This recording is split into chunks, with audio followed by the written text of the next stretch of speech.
मला खरं म्हणजे इकडे नरेंद्र मोदींना प्रचाराला बोलवायचंय, पण माझं आता ते ऐकतील की नाही कल्पना नाही. कारण तुम्ही म्हणाला, "अरे, तुम्ही असं काय बोलताय?" मोदींची एकदम आठवण का आली? नाही, आठवण येत असते हो. काय जुनी नाती असतात. त्याच्यामुळे आठवण येते. मोदींना एवढ्यासाठी बोलवायचंय, की लोकसभेमध्ये जे बेंबीच्या देठापासून तुम्ही ओरडत होता, घराणेशाही, घराणेशाही, घराणेशाही. मग इकडे या 3 मतदारसंघात आणि कोकणामध्ये तुमच्या पक्षाने काय केले? त्याला काय म्हणायचं? ही कोणती शाही आहे? वडिलांना डोक्यावर आणि 2 पोरांना खांद्यावर असं घेऊन कोकण फिरेल असं तुम्हाला वाटतं? काय चाललंय? नाही आम्ही काय बसवलेत आमच्या डोक्यावरती बाप बसलाय, खांद्यावरती पोरं बसलेत आणि आम्ही चाकरी करतोय त्यांची. मग ही घराणेशाही नाही तर दुसरं काय आहे? आहे उत्तर तुमच्याकडे म्हणजे त्यांच्याकडे. तुम्हाला शिवसेनेची किंवा शिवसेना प्रमुखांची घराणेशाही, अरे मी म्हणतो ना मी घराणेशाही तर घराणेशाही, मी घराण्यांची परंपरा आणि घराण्याचा वारसा घेऊन पुढे चाललेलो आहे. पण शिवसेना प्रमुखांची घराणेशाही नाही चालणार.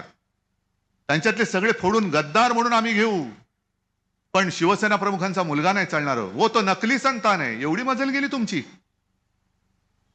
एवढी मजल गेली. म्हणजे तुम्ही बाळासाहेबांचा अपमान करताय, माझ्या माचा अपमान करताय. काय संस्कृती मोदीजी संस्कार तरी कोणते आहेत तुमच्यावरती? कोणते संस्कार आहेत? आम्हाला जसं आम्ही घराण्याचा अभिमानाने उल्लेख करतो, तसा मोदीजी तुम्ही येऊन या इथल्या गुंडांच्या, दरोडेखोरांच्या घराण्याचा अभिमानाने उल्लेख करून दाखवताय.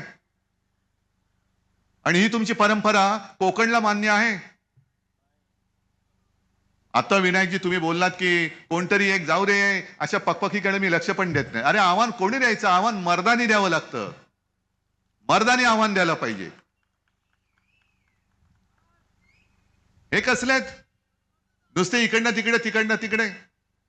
आज इथे तर उद्या तिथे. काय वाटेल तिकडे जातायत, वाटेल ते बोलतायत. त्यांनी मला आव्हान दिलं.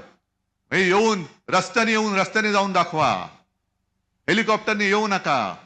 अरे रस्त्याने येऊन जायला पहिला तुझ्यावरती तिकडे जे 2 बसलेत ना दिल्लीमध्ये त्यांना म्हणा रस्ता तरी नीट करा.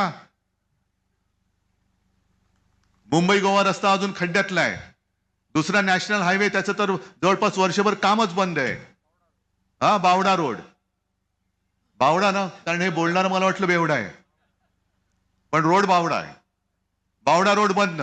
मग कुठल्या रस्त्याने येऊ आणि कुठल्या जाऊ?